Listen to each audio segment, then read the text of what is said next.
First question. Assembly Bill 60, the legislation that allows qualified undocumented workers to obtain driver's licenses, will not be implemented until 2015. Meanwhile, hundreds of cars are still being impounded for 30 days by the Sheriff's Department when a driver is found to be unlicensed. Would you support a moratorium on 30-day impoundments until AB 60 is implemented? Why and why not? And Mr. Gomez, you go first. My answer would be no, and the reason is LAPD had a similar situation where the chief went ahead and said, we're going to have a moratorium, we're not going to be impounding any more cars. The union took them to court and they were successful, and that was overturned. As the sheriff of Los Angeles County, you cannot pick and choose which laws you enforce. You have to enforce all of the laws.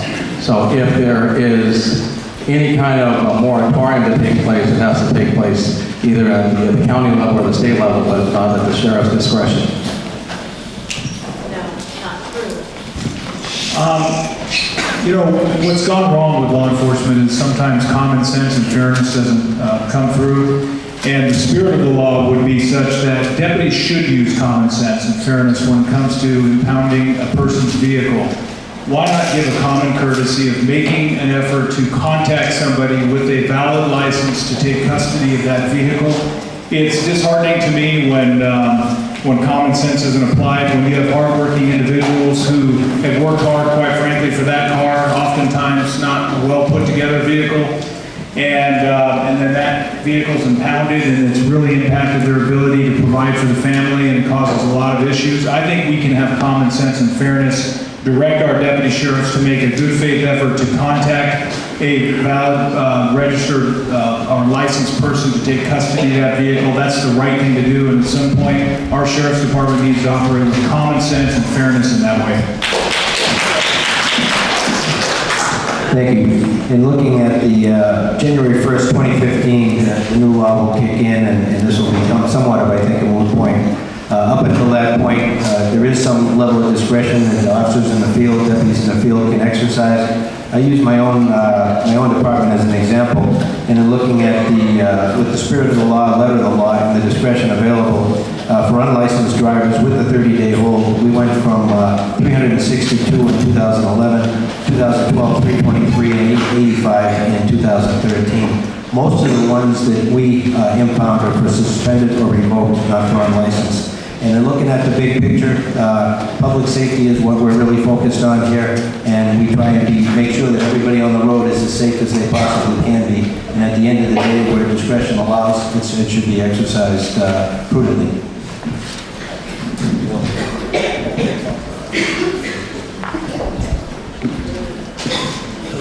Mr. McDonald, is that working? Oh, they've got it. Laws need to be applied equitably for all people, whether you're documented or undocumented. And I agree, you have the spirit of the law and the letter of the law. The fact that you've got an egregious felon who doesn't have his car registered is going to get impounded. But we need to understand that there are hardworking people out there that don't need their cars impounded. We can give them lessons and teach them how to do things a little bit better. But here's one thing we need to take a look at, and we can do a little bit better. In January, we're going to have a lot of people taking the test. In the state of Nevada, 75% of undocumented people have failed it the very first time. 75%. It's uncalled for.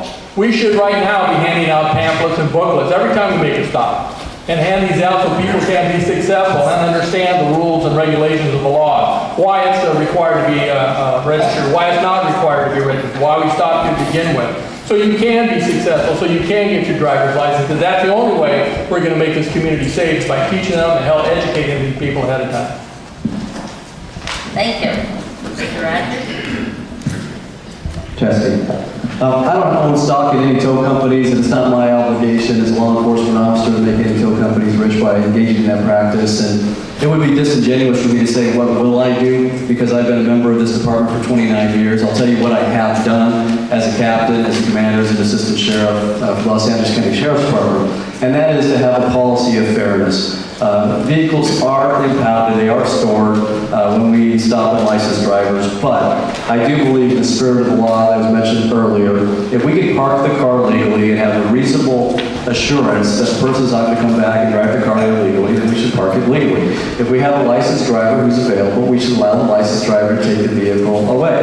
We had lots of checkpoints in the city of Carson when I was a captain out there. They were not CDL checkpoints, they were DUI checkpoints. And when we found people who were unlicensed, we used the exact criteria that I just described to make sure that we were operating fairly. It was not about the number of tows, it was about promoting traffic safety and taking impaired drivers off the streets. And that's what I will insist upon in all 23 of the sheriff's station, and that will be the practice of the Sheriff's Department, regardless of whether it's now or after the law is implemented. We have to engage in the spirit of law, and we have to be fair, and there's no exception to that. Thank you. Mr. Tanaka, please hold your applause till the end. We'll give you a chance to applaud for everyone. Thank you. Okay, thank you. I think the answer boils down to what's already been discussed here. It's really about common sense and fairness. But let's start with first and foremost why some cars do need to be taken off the street. It's about public safety. That's the reason why. If you have people that are driving that are under the influence of either drugs or alcohol, if you have people that are driving in a very reckless manner, and they endanger other people's lives or property in the manner in which they're driving, and or they're scofflaws. There are people who have had their license revoked or suspended in the past, and they've shown that they have no desire to follow the law. That law is in place for a reason, and that is really for public safety. However, when it comes down to the working person, the person who's just trying to make a living, I'm in total agreement with everybody else up here. It really is about common sense and fairness. We're not out to take money out of people's pockets, but do what we are primarily paid to do, and that is to maintain safety in all aspects of the community, including that on the road. Thank you. Thank you. I do support a moratorium on the 30-day holds, and I agree with my opponents that it's about public safety, but I think they're missing the mark on the public safety. They're talking about driving, but the bigger public safety issue is now this family that they're going to lose their car, essentially, and they're going to have to work, and there's going to be all kinds of social and economic consequences from losing that car when the state legislature has already decided that they can get driver's licenses. So why are we taking them away now? Now, it's my birthday in a couple weeks, and I got a letter in the mail, and in the top left corner, it said Department of Motor Vehicles, and I shuddered. I was like, I don't want to go to the DMV. I don't think anybody likes to go to the DMV. I cannot believe that the DMV is going to have their act together in January in 2015, that people that are eligible for these licenses are going to be able to go in there, and this is going to be some kind of smooth process. So I disagree that it's a moot point.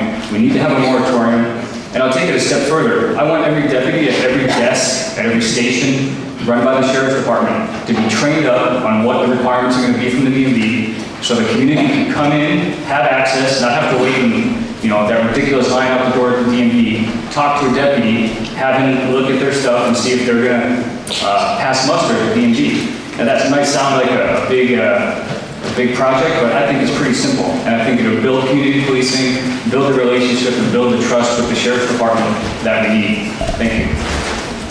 Thank you. Could you please, I'm going to ask you one last time, or I'm going to tell you to take time off people speaking.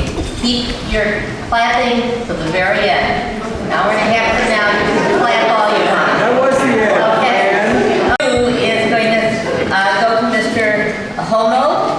Helmold. Sorry. You will start, and then we'll continue on down the line, and Mr. Gomez, you'll end up with this one. Okay. The Sheriff's Department participates in the National Suspicious Activity Reporting Program, which encourages the collection of information on people for even lawful activities such as photography, and placement of that information in databases that allows it to be shared with other law enforcement agencies. Do you believe police should be able to maintain information about people in counterterrorism databases without a criminal predicate? Why or why not? And if so, do you think people should be able to discover whether they have been the subject of a suspicious activity report? Why or why not? 90 seconds. This is a good issue because, these SAR reports, as they're known, you're absolutely, you hit it on the head in the sense that there does need to be a nexus or at least a suspicion that rises to the level of reasonable to be able to track people. We also found that LAPD had a program of mapping individuals based on race. These are the kinds of things that we do not want to engage in. So there are definitely some reforms that are required with the Los Angeles County Sheriff's Department, and we all know that. It's no secret over the last couple of years, but I want a holistic change to total transformation in law enforcement, not just to the Sheriff's Department, but as the chief law enforcement officer of the county, as the sheriff. I will ensure every law enforcement agency is abiding by the same standards to ensure fairness. It'll be constitutional policing. Constitutional policing does not mean that we can bypass it and try to use fear and scare tactics of individuals to bypass the law. No, we need to abide by the law. And that's exactly what I'll do as sheriff when we're talking about SAR reports and other means of investigating crimes. Thank you. The suspicious activity reporting system is what SARS stands for. And what it is a vehicle like a field interview card that officers every day fill out in the field for somebody who's engaging in less than criminal conduct, but that may arise to the level of something you need to retrieve later. I think it comes down to, you mentioned photography, it depends what people are taking pictures of. There's pre-incident indicators that we talk about. When we biopsy an incident, a terrorist incident, and go back, there were indicators there that something should have been seen and something should have been done to prevent that incident from happening. So we got to strike a balance between what's reasonable and what's not. And I think part of what the issue is how long do we keep the information and what do we do with the information? Because we have a responsibility to be proactive in order to be able to save lives, but at the same time not infringe on people's rights so that they don't feel comfortable taking pictures. They don't feel comfortable doing the things that we all do in our day-to-day lives. And I do think there should be a notification process unless there's a reason not to as a result of a criminal investigation or a Homeland Security type investigation. And as far as Jim brought up the mapping issue, certainly mapping, if you're looking at trying to put dots on where people are, any of that stuff has to be done by a reason based in criminal activity, not a reason based on religion, based on ethnicity, or based on any other reason. That's the mic. Thank you. The valid nexus to criminal activity, I think, is uncalled for. The tough part is the LA County Sheriff's Department's loss of public trust and transparency, and now this has created an issue. And it's a very critical issue we really need to take a look at. That being said, I think the new IG would be a great example to have Max Huntsman to come in and take a look at it, oversee it, from a standpoint of saying, are we collecting the proper stuff, and are we doing it legitimately for the right reasons? Just yesterday in the LA Times, surveillance planes going over the city of Compton, spying on its people. Unacceptable, 9 days. How did this occur? Why did we allow this to occur? Who was the undersheriff at the time that allowed this in 2012? I think he might be sitting up here. That being said, this part is unacceptable.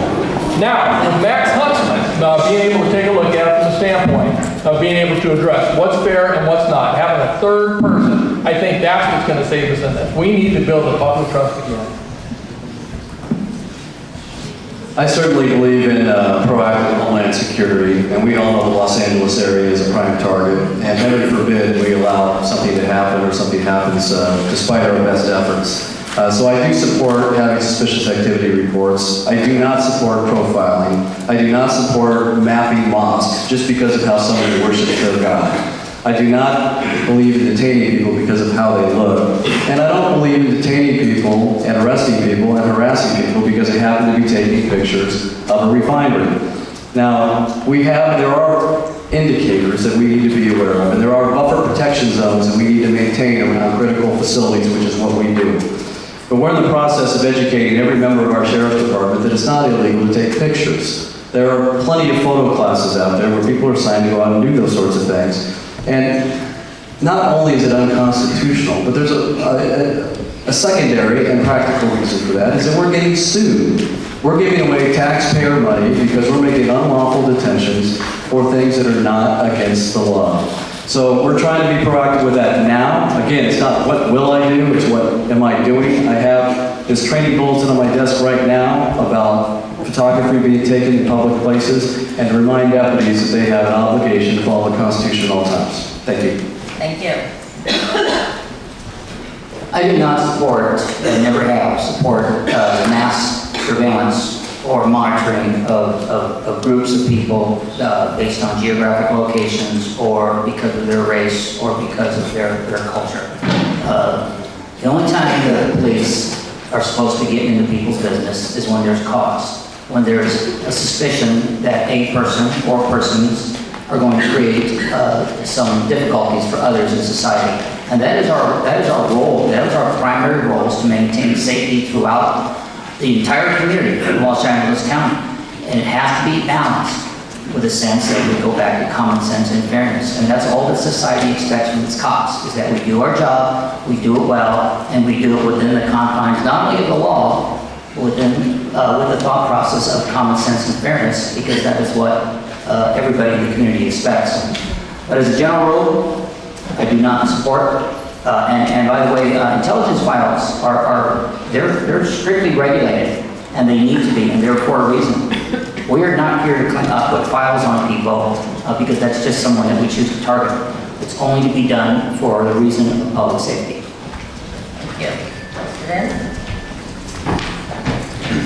I support the initial intake of the reports and the information so they can be investigated. You know, the deputy, the officer is not going to have the time, the resources, or maybe the expertise for it to be investigated. But then after that, when it's investigated, it needs to be disposed of, not maintained. We don't need to maintain files on people based on some arbitrary circumstances. Just like with the automatic license plate readers. They're all out there, they're all copying down your license plates. But why do we need to keep those for 3, 4, 5 years, whatever?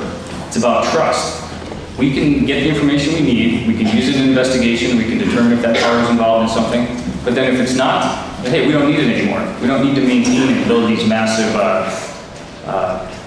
bits of paper and bits of information with the license plates. I don't support the mass surveillance of anybody, just like the plane in Compton, or the holding back on the shooting that happened in West Hollywood, where the wrong person was shot. The sheriff's department didn't tell anybody about that for 3 days.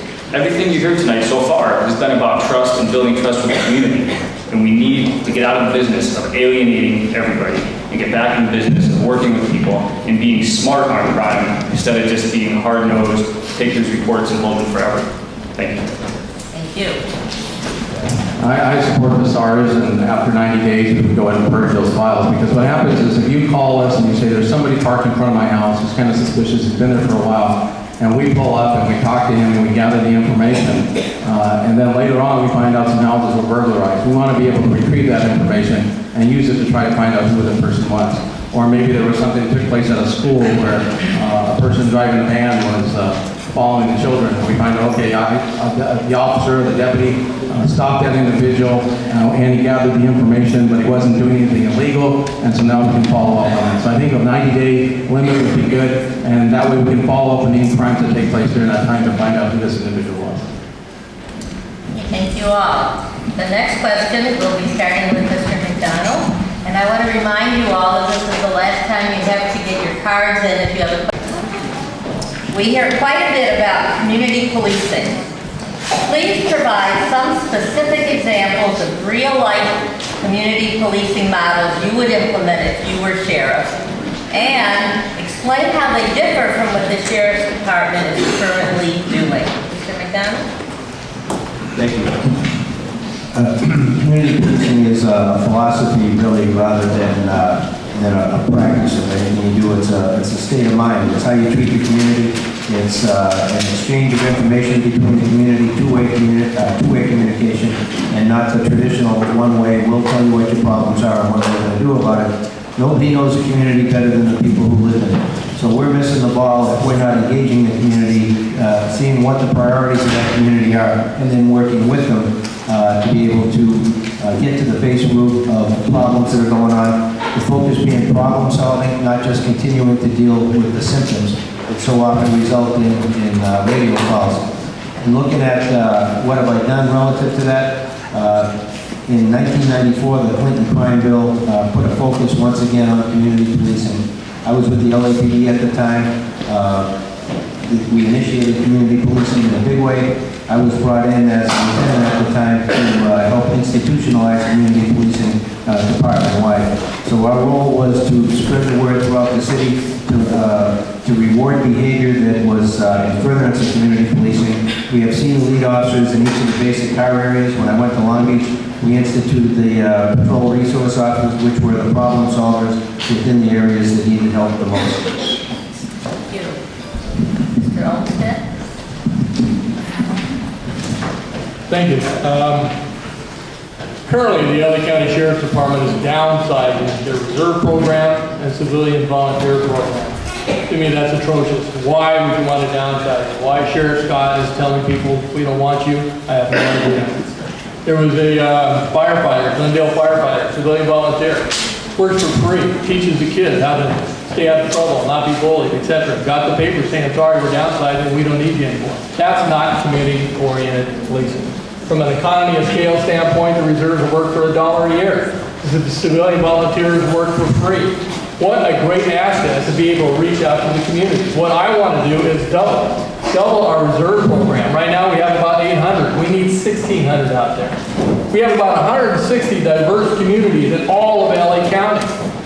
I want to be able to have a reserve in all the unique counties who will be able to be the go-to person to represent the LA County Sheriff's Department. To listen to the constituents, to talk about some of the things that are important to their community, and then bring that back to the LA County Sheriff's Department where we can sit and understand the cultural differences and the nuances of the community. And what I really like about this is we don't have to exclude this from the LAPD's area or other policing jurisdictions as well. We have a lot of reserves that live out in the LAPD's area in which we can utilize that. I'm a sheriff of the county, so I want to talk to all my constituents within the county. Thank you. Those reserves that Bob talked about were released because he took a badge and gun and didn't provide any service to the citizens of Los Angeles County. James Q. Wilson, George L. Kelly wrote in the article after broken windows that everybody references. And community policing means working with the good guys and not just against the bad guys. That's what community policing is. It's about partnership, it's about problem solving, and it's not about having a small cadre of officers, like senior lead officers, doing community policing with the rest of the organization not engaged. That sends a message to the department that they're the only ones that do community policing, and the rest of them don't have to. It sends a message to the community that they're the only ones that do community policing, and the rest of them don't. How would I implement a community in the LA County Sheriff's Department? The exact same way I did it at Carson Station, by institutionalizing the philosophy and requiring that every member of my staff is engaged in partnership building and problem solving. Carson Station, under my command, was the first sheriff station in the state of California to win the James Q. Wilson Award for Excellence in Community Policing. I'm extraordinarily proud of that because it's something I've been preaching my entire career, and I finally got the opportunity to implement it. As sheriff, I will implement it at all 23 sheriff stations, in our jails, in every aspect of our operation. There will be no place to hide, no specialist. Everybody in the sheriff's department will be a community policing practitioner. Thank you. I had the opportunity in 1999 to be the very first community-based policing captain in the Los Angeles County Sheriff's Department's history. Community policing is very clearly defined. It's a partnership between law enforcement and members of the business community. It's a partnership that includes residents and churches and various community organizations. It's a partnership between law enforcement and just everyday people. I'll give you a very specific example of how community policing is how I deal with it. In the city of Medina, I know that there are actually people here that are from the city. And you know that 15 years ago when I first got elected to the city council, we had a police department that was in disarray and completely at odds with the community. We have a 90% minority-based community. And it was very discouraging to see that the relationship between the PD and the public was very dysfunctional, and it was not one based on trust. I ask you to fast forward to today. We brought in the right people, told the police that it was their job to reach out. When you're in a position of authority, you're the one that has to extend the olive branch, and you're the one that has to invite the community in. I urge you to go by today and take a look at the way Guardian Police Department is. That is a relationship that's based not only on trust and respect, but there's an incredible amount of affection between a 90% minority community and a police department, and that's what I would bring to the sheriff's department countywide.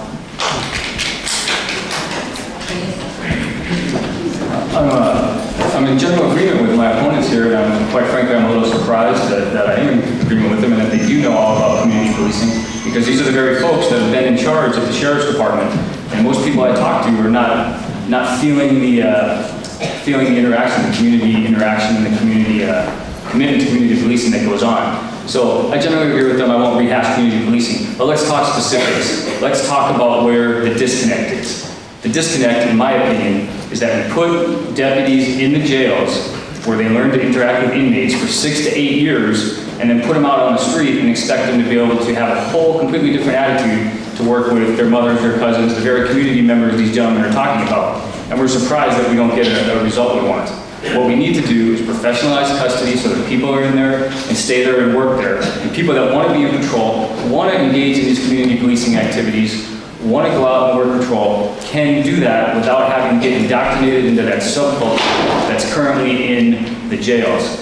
So that's one specific thing I would do to regain the trust so that people have the right attitude, people, the deputies, have the right attitude when they're interacting with the community. The second thing to augment the community policing initiative would be to require that the deputies have degrees to get hired so they've been exposed to more broad experiences. Thank you. Thank you. I think it's important that we require that the deputies get more involved in the community, as well as the captains and other staff at the stations. More than 50% of the sheriff's department employees who are sworn don't live in Los Angeles County. They come to work, they do their job, and they go back home. So it's important that they participate in the events that are taking place within the community. And when we do their performance evaluations and we look at promoting them, we want to look at their personnel file to see, do they have commendations from community groups? Did they go to the schools on career days? Did they get involved in the community that they're serving? Because that is very important. And as a sheriff, that would be the message that I'm going to send out. That we have to get involved in the community and listen to your concerns and address those issues that you have. Because that's community policing. That's being concerned about the community we serve, not just doing your 8 hours a day and going home. This will be one of those instances where I agree with my partner who's on the stage here, Assistant Sheriff Rogers. I work with him as another assistant sheriff. He has done a great job. When community policing first came out, he was at something called RCPI, where he was teaching with Natalie Salazar and Macias on the front line, teaching our people. But what we need to do is actually expand that throughout our entire agency. When I look at people that are role models to me and have guided my thinking, I look at a person like Connie Rice, who's a civil rights activist, and Sweet Alice Harris, for nearly 50 years, has been on the front line. And did she write a doctrine or a big paper on community policing? No, but she lived it, and she still does to this day. She's on the front line in the middle of Watts, feeding people, organizing, pounding her fist on the floor, saying, hey, on the table, saying, I want your deputies here at these events. That's what community policing is all about, is being responsive to the needs of every day. So it is good to outline and have principles and theories that we need to teach to our deputy sheriffs, but at the end of the day, it takes rolling up our sleeves and having our deputies caring for the community. The way that occurs is by recruiting from within the communities we serve and ensuring that our deputy sheriffs have a stake, so to speak, in their community, either because they grew up or they have the compassion and the heart to really care about the progress, the future generations of our department. That's why I want to be sheriff. Okay, thank you. First one. And it sort of really follows from some of your responses to the last one. It said, what reforms would you make, if any, on policing the homeless community? There's a balance on policing and how we do things. There has to be an aggressive enforcement aspect, but there also has to be an educational aspect as well. A friend of mine just ended up arresting a group of homeless people who were doing burglaries and thefts because they were giving all the product over to a gang member. So there was an aggressive enforcement because it was a homeless that was doing it. But at the same time, there's probably in this particular area right here, I would assume that, I looked at it once for Marina Del Rey, I'm sure it's the same here, 75 other foundations to deal with the homeless that can help out and address some of the nuances and the needs. And I think the education aspect of it is the fact that we need to reach out to the homeless and give them information, tell them where they can go, how to get the medication or the meals and the foods and everything they need to make themselves successful. Even at times, the homeless, they come out to California for a reason, because of the weather. They sometimes want to go back. And dealing with the people I know that are doing this, they actually take them back to these foundations and help them get a bus ticket back home. So it's a holistic approach. So we need a strong enforcement standpoint, but we also need a standpoint of dealing with the homeless from an empathetic standpoint to try and ensure that they get their needs met and quality of life issues are maintained for the citizens in the community. This is a responsibility for all of society, and I think law enforcement should take a lead role in it because we're great at mobilizing resources, but we all have to get behind this. As a captain, as assistant sheriff for the Sheriff's Department, I've dealt with homeless my entire career. I've gone out and talked to homeless individuals personally and asked them, what can I do to help you? A lot of times I got the response, I don't want your help, I'm happy with my lifestyle, I want to stay right where I am. We have had enforcement issues that we've had to engage in, and we take a multifaceted approach. It's not just about going out there and taking people to jail. Some of those folks are very, the last place they belong is behind bars and locked up. We need to get them the treatment they deserve. So we take out deputies, we take out clinicians, we take out resources with us every single time we go out for large homeless encampments and see what we can do to provide humane placement and respond to the needs of the individuals there. Not a one-size-fits-all approach, but the specific needs. One of the problems we have, and you're all very aware of, is the lack of community placement opportunities. We just did an RFI for our jail operation in terms of mental health treatment options in the community instead of incarceration. I think we got a response of less than 200 beds available. That is reprehensible. That is criminal. That is something that the state and the county needs to get behind. We need to fix that so we have better alternatives than just locking people up who are sick. Thank you.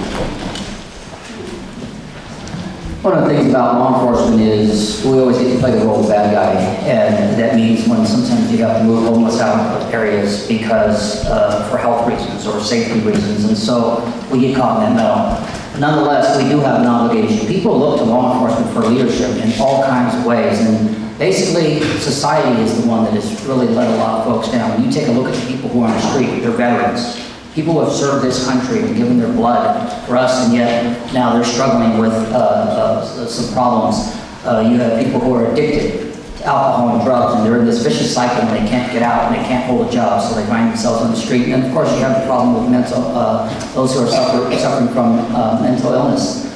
So the problem is largely one that belongs to all of us in society, and it really is up to the sheriff as an elected official of Los Angeles County, as the top law enforcement officer of the county, to take a lead role in working collaboratively and cooperatively with community organizations, with churches, with other concerned groups, and of course with local, state, and elected officials, to federal officials, to find the resources necessary. And have folks like you rise up and make your voices heard, because the problem is, it's always about not in my backyard. Take care of it, take care of them, just don't do it in my backyard. And until everybody starts making their voice heard, it's going to continue to be a problem for all of society. I'd like to talk about the mentally ill population of the homeless. Obviously, there's different populations of homeless, but the mentally ill population is the greatest population that comes into contact with law enforcement and winds up in the criminal justice system, in the LA County jail system, because of some infraction or crime that's a result of their mental illness, or because of some addiction, self-medication, if you will, because of their mental illness. The sheriff has to be a leader, and I would lobby the board of supervisors. Day one, the reform I want is more mental health beds and have the ability to take them out of the criminal justice system, pretrial release, and put them into those mental health facilities where they can get their needs met. We can't keep filling this vicious circle of not giving the mentally ill what they need and us expecting a different result every time we let them out. I think that I read an article briefly today about the mental health beds in LA County Jail. There's another 1 point whatever billion, it keeps going up, so I can't keep track of the number, to build a jail and put more mental health facilities in there. But they need to be out of the jail system entirely. Not only that, I only glanced at it, but it looks to me that the beds that they're planning for mental health is the same that we have right now. So I don't know, I'm expecting a population increase in LA County. I don't know if anybody else is. So this piecemeal plan that's going on with how to deal with the mentally ill and deal with the jails needs to be addressed, and we need to have a comprehensive plan. And that's one of the reforms that I would do on day one. Thank you. Mr. Gomez? Yes, I would, we all know that there are certain areas within most cities where the homeless like to congregate. So if it was the sheriff's department's jurisdiction, then we would go with the Department of Mental Health and the other county departments to talk to the folks and let them know that these are options, these are help, find out which ones are veterans, what benefits they're eligible for, to try to get them off the street and to rebuild that self-esteem. Because most of them, that's what the problem is. Some of them have degrees, some of them have very good jobs before. Their mindset is not where it should be. And so that's what we need to change. And as far as the mental health in the Los Angeles County jail system, I ran for sheriff in 2002, and I talked about inmates not getting adequate medical care. I talked about inmates not getting their medication for weeks. And as a result of not getting that, they act up, they get violent, we have to use force, people get hurt, and then we have lawsuits. So it's all about being proactive in the very beginning, and as a sheriff, we need to make sure that the people housed within our jails receive the adequate medical care and medication that they should have, and that's the responsibility of the sheriff, and that's what I would do. So getting back to the homeless situation that we have throughout Los Angeles County, it's fitting, first of all, in the short term, it's fitting that we're in a church right here because churches, civic groups are the volunteer groups are the first line of a short-term fix. In other words, we all need to look at ourselves and say, what have I done to assist somebody else? That's the only way to handle it short term. I could come here as a politician and sort of promise, hey, you know what, I'm going to build this, I'm going to build mass facilities for homeless and solve the problem overnight, and then reality sets in and nothing occurs. So in the short term, we all need to look at ourselves and say, what can we do to volunteer in our respective communities to assist with short-term needs that are there? Long-term planning, we absolutely need a total transformation of the way that the homeless are handled and those with mental illness as well, meaning we have to not have mass incarceration from minor offenses. We need them in proper care and treatment facilities with people who are licensed professionals. When I signed on 25 years ago, I was just out of college and worked as a deputy sheriff. I was 21 years old, had a lot of life experience yet ahead of me. So I was very inexperienced in life, and yet I'm dealing with people with mental illness. And people at best with good hearts and good intentions can even go sideways because they don't have the proper training or skills. What we need to ensure is that people with the proper training and skills are there on the front line to provide for those with mental illness. Thank you very much. Mr. McDonald? Thank you. I think the first thing we need to acknowledge is being homeless is not a crime. And then we work from that as a foundation. We see people on the streets all the time, and the vast majority, I would say, are dealing with mental health issues. Many of them self-medicate with alcohol or drugs and end up in the cycle that they're in, and it's very hard to break that. And there's a number of community-based organizations in any city, many throughout the county, that are doing faith-based community, particularly, doing a tremendous job in their own small way. But there's no coordinated effort. I believe that the sheriff is in a position where you can use that office to be able to help try and coordinate and to provide services throughout the county in a more comprehensive and coordinated way than we currently are doing.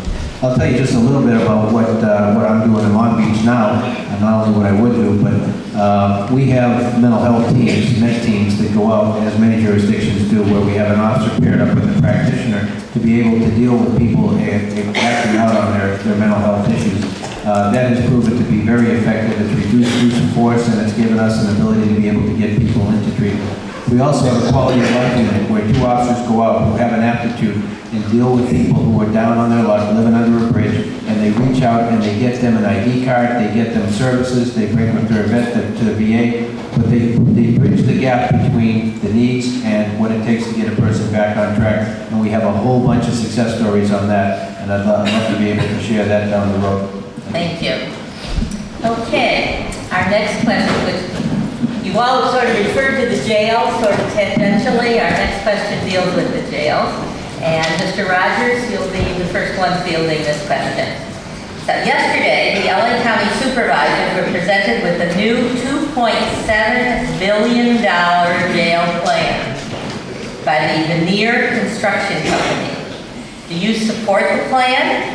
If yes, why? And if not, what would you do instead? Well, $2.7 billion is a lot to support, but we were expecting it to be $1.6 billion. We do need to replace the Men's Central Jail. It's an antiquated facility, and some would argue, and I think justifiably so, and some parts of it are inhumane. What's wrong with the jails is the way they've been operated, not necessarily the construction. We had a catastrophic failure of leadership in the Sheriff's Department where the wrong message was sent. And that message was received loud and clear by certain members of our organization who thought it was okay to run unconstitutional jails, to brutalize inmates, to show the inmates who was in charge, to operate in the gray area, push the envelope, all those sorts of things. That's unacceptable. So really the management is the key. I would support replacing Men's Central Jail. I don't support adding more beds to the county jail system. I think we have plenty of jail beds in this county. I think we need to do a better job of managing our jail population. About 15% of our jail population is mentally ill. We have a lot of folks in our custody who are sick, who need treatment, whether it be substance abuse or mental illness. We need to increase our capacity out in the communities. I talked about the fewer than 200 beds that we have available. We need more than that to get folks who need treatment out of the jails and keep the beds for people who really need to stay in there that are a threat to public safety. Thank you. I don't think it's a matter of whether any of us support it. $2.7 billion is going to be a hard find anywhere. And so we have to take a look at what we have. I worked in that Men's Central Jail back in 1982. And if any of you have ever walked down it, toured it, it is a very difficult place to police. It's very linear, and you take a look, you can see in cell 1, you can barely see in cell 2, you certainly can't see in the next 24 cells. And it makes it for a very, very difficult place. You have a complex place, you have a large place, you have a place that houses a whole host of individuals, ranging from career criminals to people who are very violent. You have low-level first-time offenders who don't belong there. They belong someplace else, someplace where they can get some help with a community organization, with a program that can get them on their feet and back out being productive member of society. The same thing that goes with addicts. Really, a lot of them, their only crime is they're in this vicious cycle. They can't get out of it. They need to get in a program, they need to get out, and they need to get the help they need to get them back out and be a productive member of society. The same thing goes with the mentally ill. It is a tough call. I don't know where we're going to find the money. We certainly need to get something other than the Men's Central Jail. The other facilities are much more in line with a humane way of housing folks who are incarcerated. But I support the plan for a new jail, certainly to get rid of the Men's Central Jail. I support modernizing the jails, but I do not support increasing system capacity. Now, this particular plan, I do not support this particular plan because it's one more Band-Aid on the wound that is the LA County criminal justice system. We need to come up with a comprehensive plan, and we need a leader in the criminal justice system that's going to go outside the county, outside the state, and put together a team of experts and get this done so we're stop having these, surprise, your jail went up by $1 billion all of a sudden. This has got to stop. It hasn't worked in the past. It's not going to work now. Now, Terry McDonald, the assistant sheriff in charge of the jails right now, I like her. I met her. She's a great person. But I don't think I want the person that was coming from the California Department of Corrections to be running the LA County jail system. And that's like bringing in someone from Solyndra or Enron to run your financial business. You don't want to do that. I don't think she's got the right perspective, and I want to make sure, I wasn't trying to be funny, I'm trying to make a point, is that we can't keep addressing this in a knee-jerk reaction. I don't know why the supervisors think that they're criminal justice experts and they're going to take advice from a construction company about what needs to be done. We need a study on, part of that jail plan was a women's village. I haven't been able to find any true sophisticated study about what women need in incarceration that would support building this women's village. Thank you. I don't think we need any more jails in Los Angeles County. I do feel that we need to refurbish Men's Central Jail because it's falling apart basically. But under my plan, we're going to have more inmates on the electronic monitoring program where they're going to wear the electronic monitoring, nonviolent criminals are going to go out and they're going to be given back to the community that they've been victimized. and we're going to have them go and we're going to have an 800 number. You would call that 800 number, you say, you know, there's graffiti in my alley, there's graffiti on this wall across the street, and we're going to go out there and we're going to remove it. So they're going to give back to the community. When the storm drains are backed up and we're having the rains and the streets are all flooded, the inmates are going to work with Public Works and the county Public Works. So that they're giving back to the community, and we're making Los Angeles County what I want is the safest place to live, work, and raise your family. And so those are the kind of community events and participation that we're going to have, that the inmates are going to be involved in, with Caltrans and all the other, you know, so many of the city and county budgets have been cut. And so we don't have the crews that are out there cleaning the parks and doing the things that need to be done. And so these people are going to help them and to clean up the communities, as well as the beaches and Santa Monica Bay and all the other areas where they're all polluted. You're going to have a group of inmates come out and they're going to help clean those areas. To a point that I heard made about Assistant Sheriff Terry McDonald, this is a woman of high intellect and prestige, very strong person, and I totally disagree. This woman has done a wonderful job with the LA County jail system and reforming it. I've learned a great deal from her, and you know, my mantra is, hey, vote for me for sheriff because I'm still learning the job. And you think, what does that mean? But I mean, we're all a work in progress. We need to hear input from strong people like Terry McDonald. And there's even people from the ACLU who are fighting hard. Patrice Cullors, who is fighting the system. My point in saying this is we need to hear and listen to new ideas. Look at the way Men's Central Jail was built back in the old school way. Straight hallways, you can't even see into the cells. If we were to continue listening to business as usual, then we wouldn't have this new modular design like in the Twin Towers, where from one booth you can see into every jail cell, try to lower security or increase safety and security of inmates. So we need to think not the way things have always been done, but we need to think progressively from a modern approach for our sheriff's department, and that includes inside the jails. When I become sheriff, Men's Central Jail is coming down. That thing is going to be destroyed, and I don't think we need more bed space. I don't necessarily want to look at increasing capacity. I want alternatives to custody. A lot of that can be accomplished through diverting mentally ill to proper care and treatment facilities. So I have a holistic approach to the way we're going to handle the jail system. Thank you. And looking at walking through and touring Men's Central Jail, I think if any of you had been through there, you'd concur that we need a new facility desperately. During the Citizens Commission on Jail Violence, we heard testimony from an expert on jails and prisons on a national basis. And one of the commissioners asked that person, how do you compare Men's Central Jail with other facilities throughout the United States? And I believe the quote was that the closest to it is the Mississippi State Prison, and that's far better than Men's Central Jail. And I look at us here in Los Angeles County, we're the hub for so much, and yet we're embarrassed by the facilities that we're housing so many of our people. 200,000 a year, up to 22,000 at a given time at full capacity. So we're in a sad state. The $2.7 billion plan that just came out, the last estimate I had heard, or an early estimate, was $1.1 billion. So I'm not sure what exactly happened to increase it by such a drastic amount. We do need a state-of-the-art facility. We need to deal with mental health. We need to deal with it on the front end before people ever get to the jail.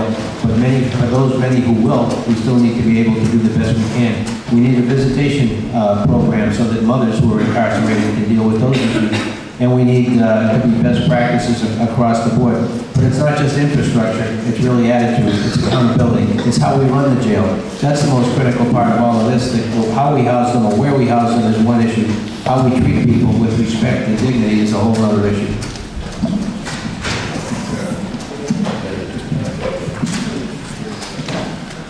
Men's Central Jail is a dungeon.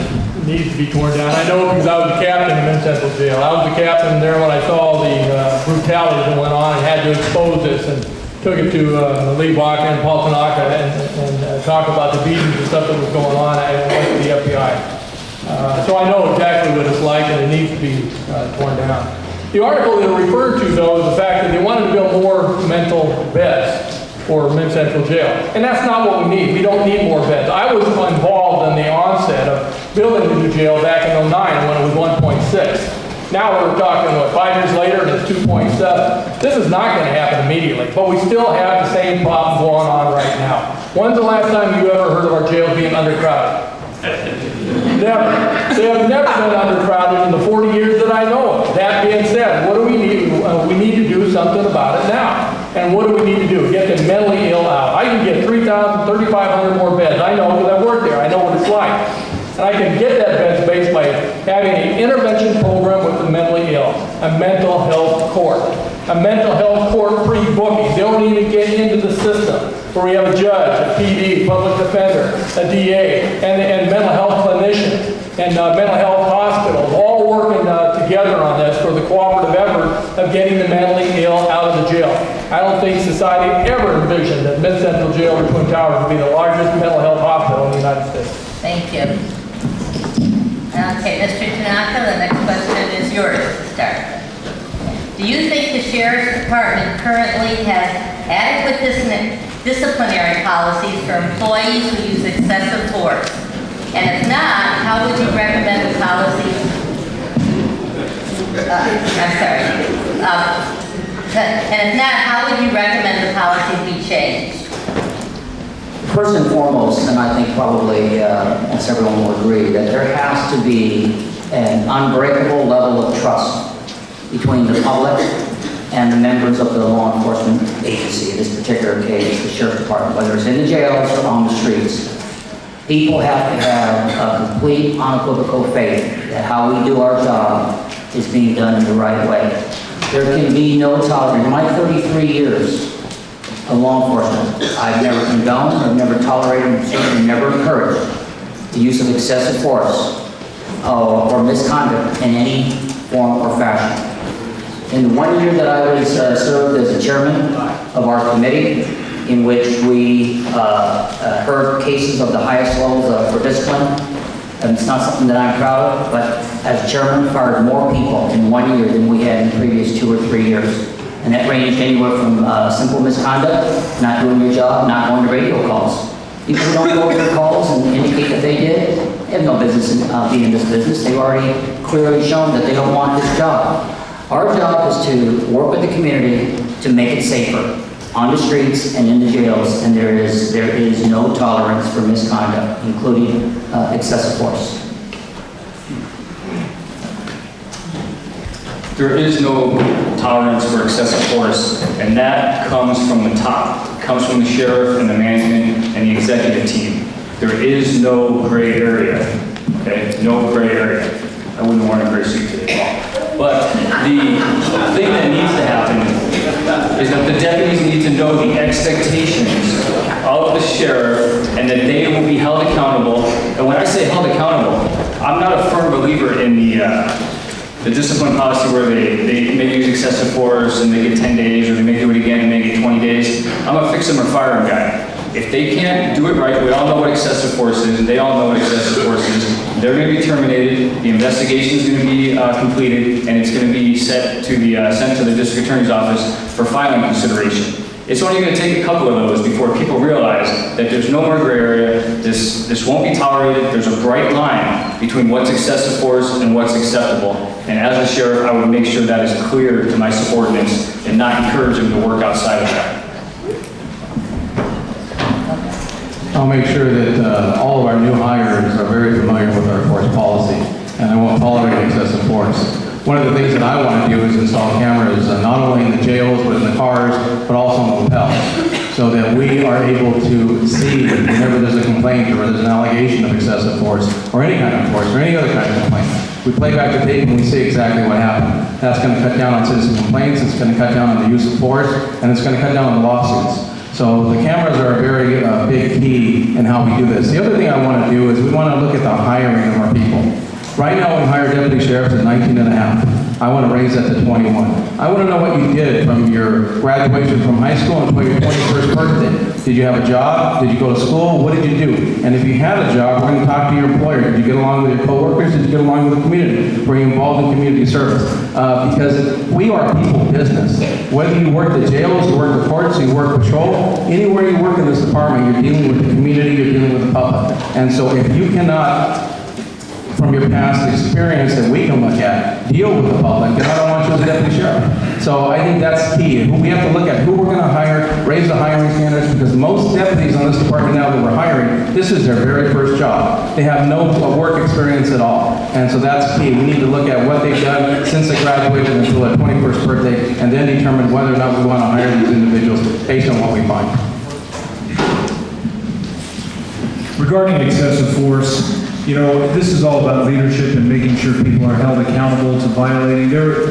We work with the jail commission. I was brought in as a commander to actually implement the grid reforms that they had recommended.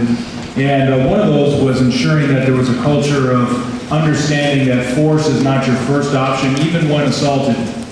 And so we have to make sure that our deputies clearly understand the ground rules and that they're properly trained and equipped, even when there is a recalcitrant inmate, to how to properly handle that. But at the same token, we need a sheriff who also has a measured approach and doesn't just politicize the fact that force needs to be used. And what I mean by that is, there are many incidents in the jail where, in fact, it's nearly half of the force incidents where deputies are intervening on inmate versus inmate fights. So let's also be measured and ensure that we're not dragging the rest of our deputies through the mud when they're risking their own life for the protection of another inmate there. We do not want to encourage cowardice where inmates are just beat to a pulp among each other under the auspices of, hey, let's just eliminate force altogether. We have to use total common sense when it comes to that, because I would see that as unethical too. When we swore to take the oath, it was to protect and serve other individuals, and that includes inmates as well. But we do need to make sure that we're doing it in an ethical manner and that we're holding people accountable when they go overboard. Thank you. I sat for a year on the Citizens Commission Jail Violence and looked at that, and we really critically evaluated the jail, the behavior, the culture, the practices. And what we saw, to me, having worked alongside the Sheriff's Department for 30 years at that time, I was still amazed. I had no idea that we were in the condition that we were in, and that the types of behavior that we saw routinely, the testimony that we heard from inmates, from deputies, from chaplains, from doctors and nurses, and ACLU people who were embedded in the jail and knew firsthand what was going on. And the theme was the same, that there was a culture of do what you gotta do, that work in the grade that you continue to hear about over and over again was very real. And do we need new rules? The rules are there, we just need to follow them. And we need to make sure that people are held accountable to a very high standard, and that the behavior that we've seen where it was done for entertainment in some cases is never tolerated. That's criminal behavior. There were reports that were taken, complaints, and they were either put aside, put in a bottom drawer, and left to age until they were no longer relevant. If nobody asked for them, they went nowhere, or they were unfounded. We need to work closely with an Inspector General who keeps an eye on these issues to be able to deploy videos where they're needed, and to have a two-track system for deputies in the jails who want to be there, not somebody who's forced to work there. It's a dumping ground for people with discipline problems that have been deployed there for many, many years. That has been the practice. New promotees, new deputies, and people who have discipline issues elsewhere. Thank you very much. Thank you. Mr. Olmsted. Thank you. This really is a multifaceted question. It's going to be tough to do in 90 seconds. First thing I have to do is restructure the entire command staff. And if you take a look at everything that's been in the media for the last 3.5 years, all the negativity, the hiring problems, Department of Justice up north, the racial discrimination, harassment going on, none of this happened in a void. None of it happened in a vacuum. The command staff had to have known what's going on, or knew what's going on in the last 3.5, 4 years. That's unacceptable. So this process starts from the top. I have to go to my command staff and say, why do you deserve the job? Why are you here? Another part is I need to change the internal culture of the organization. You can see the culture. 2 things popped out this week on the culture. You can read about our culture in the paper. We got 2 deputies arrested, and then we have the surveillance drone over Compton. This is our culture. What's our true mission? Do we have mission clarity? And that's what I need to reestablish is the mission clarity. But I tell you what's not mission clarity. Here's a picture of our Operation State Street gang deputies. This is their tattoo, their logo. With a skull, a gun pointed out, aces and 8, dead man's hand. Is this the culture of our organization? Is this something we should be proud of? Is this something the citizens want? Absolutely not. This stuff's got to change. We've got to get back to the nobility of policing. Hire character, promote character. Hire integrity and promote integrity. That's the only way we're going to go ahead and accomplish this. Thank you.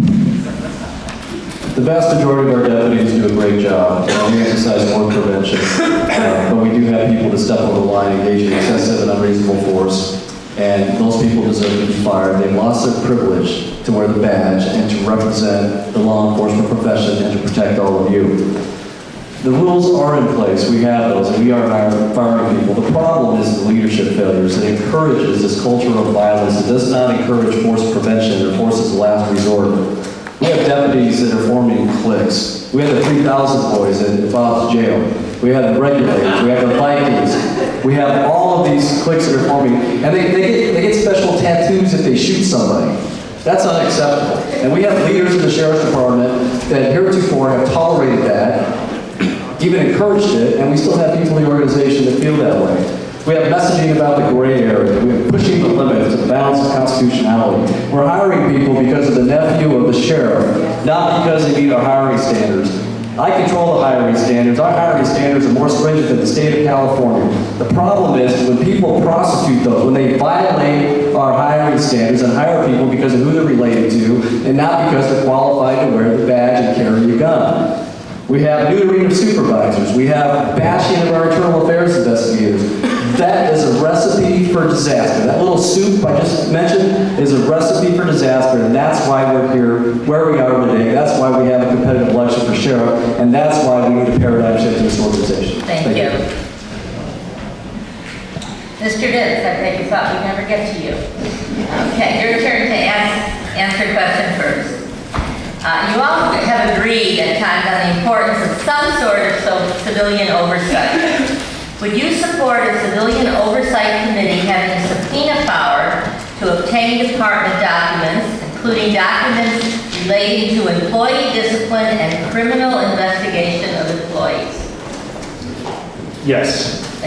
I support as much transparency as we can possibly have. We cannot be afraid to show the public what we're doing, how we're doing, when we're doing it. Good or bad, we can't keep hiding the ball. I mentioned it before. There was a shooting. Without judging the shooting, it was the wrong person. Now what happened there? 3 days of hiding it. Okay, everybody knew that night it was a mistake. So what does that do? That just builds distrust, puts another wedge in the community. There might have been riots if that had happened in a different place. We can't allow that to happen. We need the public to know what we're doing with the Civilian Oversight Commission. We need to work cooperatively with the next inspector, with the Inspector General Max Huntsman. And you need to be careful because the sheriff that you select, the sheriff that you vote for, is the person that's going to make that happen. Because those two entities, whether we say they have subpoena power or not, are going to be given the access that the sheriff allows them to have. So I would work in a cooperative working relationship with them, and as far as the law allows, give them as much access as I can. Yes. We have the Coast Commission, we have the Merit Board, we have the Office of Independent Review, and now we're talking about the Inspector General. All of those people do not have the authority to do anything, and that's the problem. And I'm the only one that's come out since the very beginning when they talked about an Inspector General and say, we've had these other people, the Office of Independent Review. That title sounds good, like they're independent, but they have an attorney-client relationship with the sheriff. They're not independent at all. Everything has to go to the sheriff, and he determines what's going to go public. So what we need is an organization, a committee or a commission, whatever you want to call it, that does have subpoena power, that does have the power to interview witnesses and conduct investigations. Because all the Inspector General can do right now is monitor an investigation. So the Sheriff's Department will do an investigation. You file a complaint, we do an investigation. We tell you the complaint is unfounded. You don't like the results of that investigation. You go to the Inspector General, he can't do anything about it. He can only monitor and review the documents from the investigation we conducted. He does not have the authority, and he said it time and time over again. He does not have the authority to conduct an investigation, to have subpoena power, to interview witnesses. He cannot do anything. So it's a waste of $208,000 a year with 20 attorneys. We don't need that. We need an Inspector General who's going to have the authority to conduct investigations, have the subpoena power, and interview witnesses. Thank you.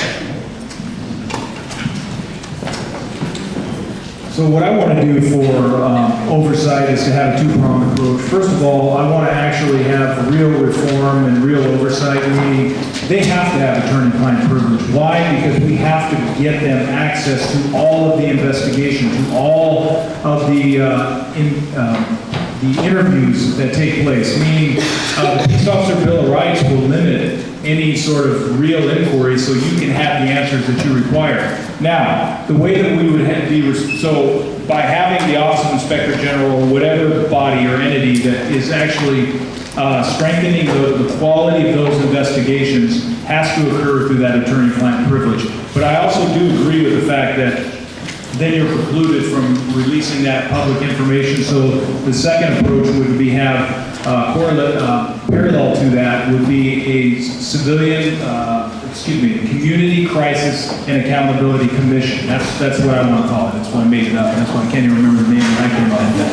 But CCAC, let's stick to that. But anyway, this commission would be responsive to each of the 42 contract cities and unincorporated areas because they would address local concerns. So if something happened right here in Santa Monica, then you would have an oversight commission from the community that has to have answers. The Sheriff's Department has a deadline that it has to respond, and we know the quality of the investigations will be high because you have attorney-client privileges with the Office of Inspector General.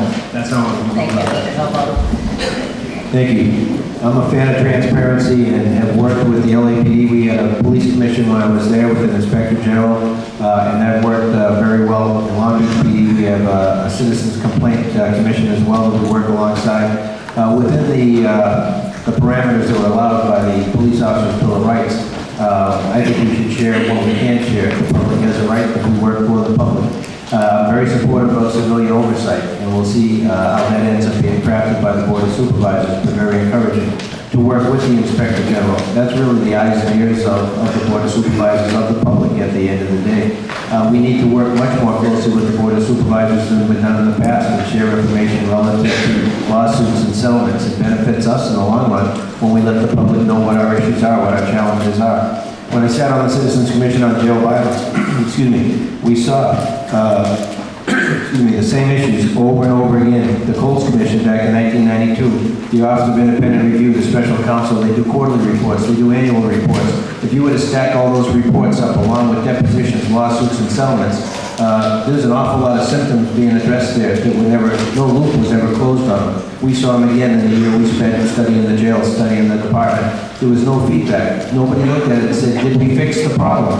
Whether it was training, whether it was discipline, whether it's policy or procedure, there was no feedback loop to say, did we win or did we not win? Are we serving the public or are we not? And ultimately, I think we work for the public, we need to give them that closure. Thank you. This question has been asked because we've lost the public trust.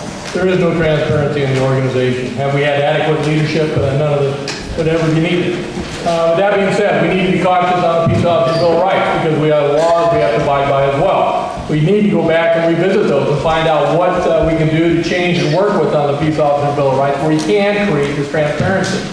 I was the first to go ahead and support Mark Ridley Thomas and Gloria Molina's Citizens Oversight Commission.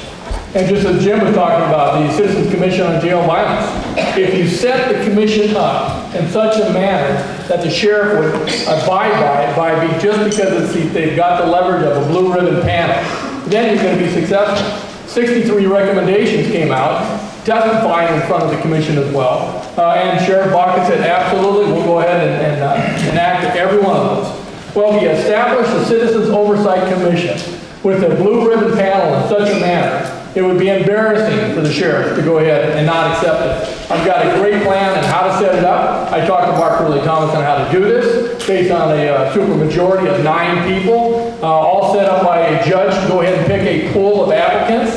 And then everybody gets to pick a pool, a person from the applicant, and build a great blue ribbon panel. And then when the majority of them come back and say, Sheriff, this is what we recommend, it would be embarrassing for the sheriff to disagree. A sheriff's department that has nothing to hide, has nothing to fear from civilian oversight, I support that. What I don't support, though, is having it tied to politicians. who are going to control. We need some independence with this body who can make decisions, make recommendations without fear of being unappointed by their political boss, whoever appointed them because of some political whim. How many of you would like the opportunity to come into the Sheriff's Department and tell me what you'd like to see done differently? Anybody here like to do that? I want you to too. It's called a collaborative reform process. A couple of years ago, the Las Vegas Metropolitan Police Department invited the Department of Justice into their organization to look at officer-involved shootings. And they worked with them to look at all the systems and processes and make recommendations for reform. It was a really good idea. I want to take it a step further. I'll let the Department of Justice come in. I'll let any credible organization come in. But I want best practices experts. We have best practices experts in this room. We have them throughout this country who would work pro bono in the Sheriff's Department, I'm sure, to come in and look at everything that we do within the bounds of law, of course, to see how we're doing, to validate what we think we're doing right or what they think we're doing right, and to make recommendations where we need to make improvements. I want the LA County Sheriff's Department to be a laboratory for best practices for law enforcement throughout this country, throughout this world. We can get there with the right approach. Thank you. Being mindful that there are laws that provide certain levels of privacy protections to police officers and deputy sheriffs.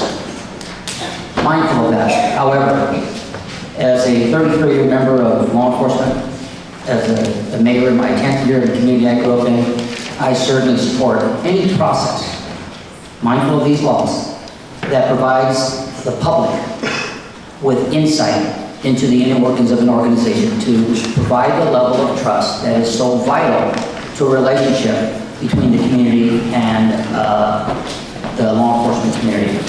Now, the county came up with the Inspector General process, and so people are talking about a commission, they're talking about different things. We had the OIR, we had Colts. We need to have one oversight body, one that is given a level of resources that it needs, one that is given cooperation from the Sheriff of Los Angeles County, and recommendations that are made from the Inspector General need to be looked at very closely and respectfully by the Sheriff. Recommendations need to be implemented in a timely and sensible fashion, and the response needs to be given back to the public on a regular basis so that they are fully aware of what is going on to restore trust and credibility to the Los Angeles County Sheriff's Department. Thank you so much. I want to thank all of you for getting your timing down so perfectly to 90 seconds. And now we're going to mess you up because we're going to give you 2 minutes. So you're going to get a little longer on this last one. And I also want to thank all of you for keeping your applause under control so that we can get through all the questions and hear everyone's response. And I ask one last time for you to wait till all the gentlemen have answered the last question before you express your applause for all of them for coming here tonight. So the last question, which we'll start with Mr. Gomez, and we'll go down the line, is a 2-minute question. And basically we want to know, as we go to the polls on June 3rd, why should we vote for you? What makes you different and makes you stand out from the other 6 people at this table? Okay, good evening. I want to thank you for hosting tonight's event. I think it's important that the community gets the opportunity to hear from all candidates. I think it's important that we change the culture within the organization. I retired in December 2012 as a lieutenant after 31 and a half years with the Sheriff's Department. I'm very familiar with what's been taking place within this organization. And the culture has to be changed. The message has to come from the sheriff that we're not going to tolerate the unethical mismanagement that's been taking place throughout the department. We've had 20 indictments so far. You read the paper, there were 2 more arrests for people that were planting evidence. We need to change the hiring practices. I talked about that earlier, where we're going to hire the most ethical, most qualified people. Raise the age to 21 so that we want to know what you did during that time, so we hire those people that are ethical, but as well, we want to look at the background and how you get along with people, because again, that's the most important issue that we have within this organization, raising the hiring standards. I want to set clear expectations.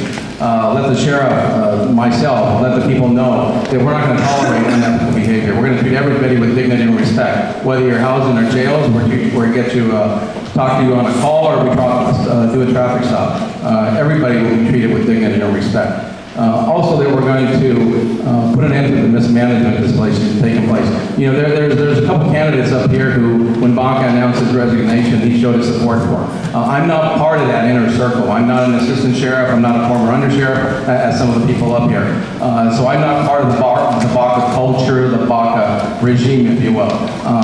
I ran for sheriff in 2002. I talked about changing things. I talked about raising our hiring standards. I talked about more supervisors. I talked about cameras. All those issues and those ideas are going to hold people accountable. And if we have unethical people within this organization, then we're going to terminate them. We don't need those people. So it's about changing the way the organization is run from the very top all the way and sending a clear message to the people that we hire. And I think that's the most important thing for the sheriff. Thank you very much.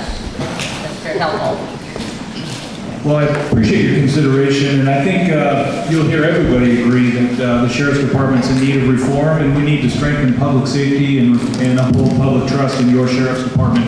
The issue is, who's best poised and who do you feel is a strong enough leader to actually affect those changes? And I think it's a fair debate that's occurring through the other debates. We have someone that's a respected individual from outside of the Sheriff's Department, and then you have the consideration of inside. And right now, there are implications that are negative with someone such as myself who would be considered an insider. I'm the Assistant Sheriff over all patrol and detective operations. And an outsider would say bring fresh ideas. But what I would say is, I think we need a leader with new ideas to transform not only the Sheriff's Department, but law enforcement in general. And somebody who's been a proven effective leader, not someone with just good ideas or good complaints, but someone who can actually implement real reforms into your Sheriff's Department. Somebody who's respected within the organization and has a proven track record of solving problems as opposed to whining about them. Okay? We need to have respect within the organization to implement these reforms in a real way. I was brought in as a commander to work with the jail commission to reduce the use of force in the jails. It went from 1,200 uses of force to 250 within a year of implementing these reforms. I was then brought in to command all of the patrol and detective operations throughout our 42 contract cities and unincorporated areas when crime was soaring. Crime is now at the historic low levels not seen in more than 40 years. I was brought into Compton when we had 96 homicides in that great town within 1 year. Homicides are now down to 26 in 1 year, and we're not done yet. What I want to have done is a modern approach to the way we handle business. I want to modernize your Sheriff's Department to deal with the emerging threat of cybercrime, identity theft, and advanced technology, and have a holistic approach to youth intervention and outreach Thank for you your very much, Sheriff's Mr. Department. Thank you. Helmholtz. Mr. McDonald. Thank you. You hear the same recurring themes, and it's very sad. Pick and play, favoritism, corruption, brutality, morale is down, performance is down. You deserve better than that. It's time for positive leadership where the tone is set at the very top. And the bar is set high, the expectations are very, very clear.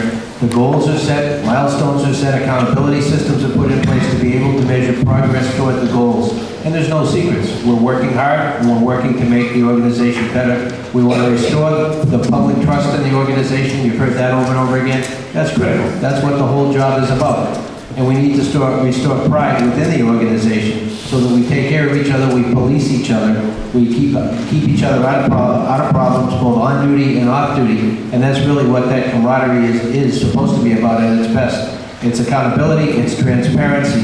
But the way we get there is by bringing in an outside perspective. It was alluded to, you need fresh eyes. If you come into a room and there's a painting on the wall, and you come in all the time, you don't even see that painting.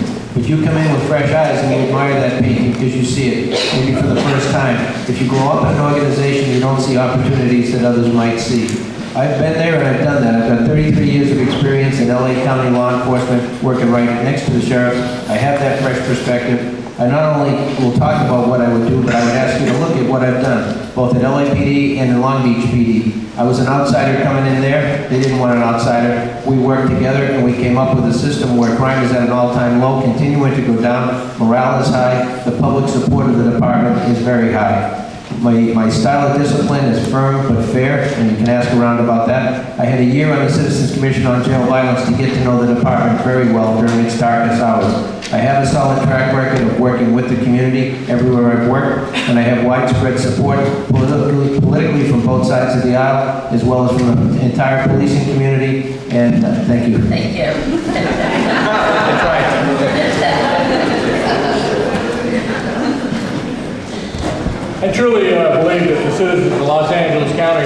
somebody, and I say this humbly, who's got the courage and integrity to do the right thing to put the department back on track. As a matter of fact, that's exactly what my poll says, that once the numbers were out there, the fact that Bob Olmsted's the one that exposed the corruption, had to go to the FBI when both Lee Baca and Paul Tanaka turned a blind eye to what's going on. My polls indicate that this is the kind of person that citizens are actually looking for. John Scott, the interim sheriff, is picked for one reason. The Board of Supervisors picked John Scott because he's an outsider with an inside perspective. John comes from the department, but he's been away for a while, but he knows how to run the department because he knows the ins and outs. Well, I'm the only candidate coming in now with the command staff experience as both an outsider, but has the inside perspective. I'm the outsider because I had to go outside the organization and expose its corruption. It was hard to do. I was called every name in the book that you can imagine, turncoat, traitor, whatever the case may be. But I took an oath, and that oath I abide by. The fact that this brutality will not occur in my ship. I'm the insider because I'm the only one that's got a comprehensive, and I say comprehensive, 17-page reform plan. And when I went to the media with this reform plan and I held it up, I said, here, citizens, media, here's how you hold me accountable as sheriff. You come back to me in 100 days. My plan is right here. I share it. It's out there. Take a look at it. It's on my website. That's how you're going to hold me accountable. And in respect to my partner Jim here, I don't think we need fresh eyes. I think we need experienced eyes. I know the ins and outs of the organization. That's why I'm an insider. I know how to fix the plans. I know all the particular problems that are going on. I know how to put things into place. I fixed it. In Mid Central Jail, I lowered force in 07 when I was the captain there by 25%. And I didn't run to the Board of Supervisors for more money. I did it by holding people accountable. I did it without any more money or supervision or added bodies. I just managed by walking around. The sheriff you need, I'll tell you later. You're better at 90 seconds, all of you. Ready? Go ahead. I've been an LA County resident my whole life. We raised our kids here. I'm the mayor of Lakewood, recently named the most boring city in the state of California, which makes me the most boring mayor in the state of California. And why? Because we have smooth streets and we're fiscally sound, we have low crime, we don't have political drama. I was promoted to assistant sheriff from commander 13 months ago to start reforming the organization from within. I fixed the budget. I'm fixing the hiring process, taking cronyism out of that process, taking cronyism out of the promotional process. Even established a website for whistleblowers within the organization to report misconduct anonymously. Inside or outside. December 2nd, 2003, as a new captain, summoned to the Commerce Casino by a corrupt assistant sheriff. He said, Todd, you have a tow company out in your area that's very supportive, air quotes, of the sheriff's department, of me and the sheriff. I want you to give them an exclusive tow contract. Sir, I can't do that. I'm not going to do it. It was my decision to make. When I was a commander, we had a sergeant who pointed a gun at another sergeant. I recommended demotion. Didn't know he was a pal of the city under sheriff. IAB captain, IAB lieutenant came to pressure me to make that an unresolved case. Sorry, can't do that, sir. Not going to do it. Got offered an ankle tattoo to join a clique when I was a deputy. Not going to do it. People running for sheriff don't know all the things they don't know about the Los Angeles County Sheriff's Department. I love the chief's analogy about looking at paintings, seeing things you can't see before. I prefer to think of those paintings that when you walk by them, they look like a series of pretty dots. But when you look at them long enough and you study them, you start to see that three-dimensional picture appear, right? The dolphins swimming under the ocean. Instead of an outside set of eyes, we need an experienced set of eyes who knows where to look and has the courage to do what needs to be done. Thank you very much. Mr. Tanaka. Thank you, Fran, and to Madam Minister and Patrice and to all of you who worked so hard to put this together. Appreciate it. Thanks especially to all of you who came out here to be informed and express yourself the way that everybody in this country should through the voting process. I venture to guess that I have not met most of you, probably 99% of you before tonight. And so everything that you perceived about Paul Tanaka before you walked in tonight, you read about, or was perpetuated by these guys up here. Okay? And I know what you were thinking because I looked out in the audience when I sat down. I saw some of you whisper. I know exactly what you were thinking. You were thinking, damn, I thought he was a lot bigger. Because of all of these horrendous things you've heard about me, I'm just asking you to look at the facts, objectively and non-emotionally. Take a look at my 33-year track record. I worked as a deputy sheriff. I worked my way up to number 2. I retired as the undersheriff. I'm a CPA. I'm 20 years in public accounting. I managed the sheriff's budget for 11 years as it grew from $1.7 billion to $2.8 billion. Never went over budget. I'm the mayor of my city that I grew up in. It's in my 10th year. I served 6 years on the city council prior to that, taking a city from $5.2 million on the verge of bankruptcy to one that is now considered one of the healthiest cities financially in the state of California with a $10.5 million surplus.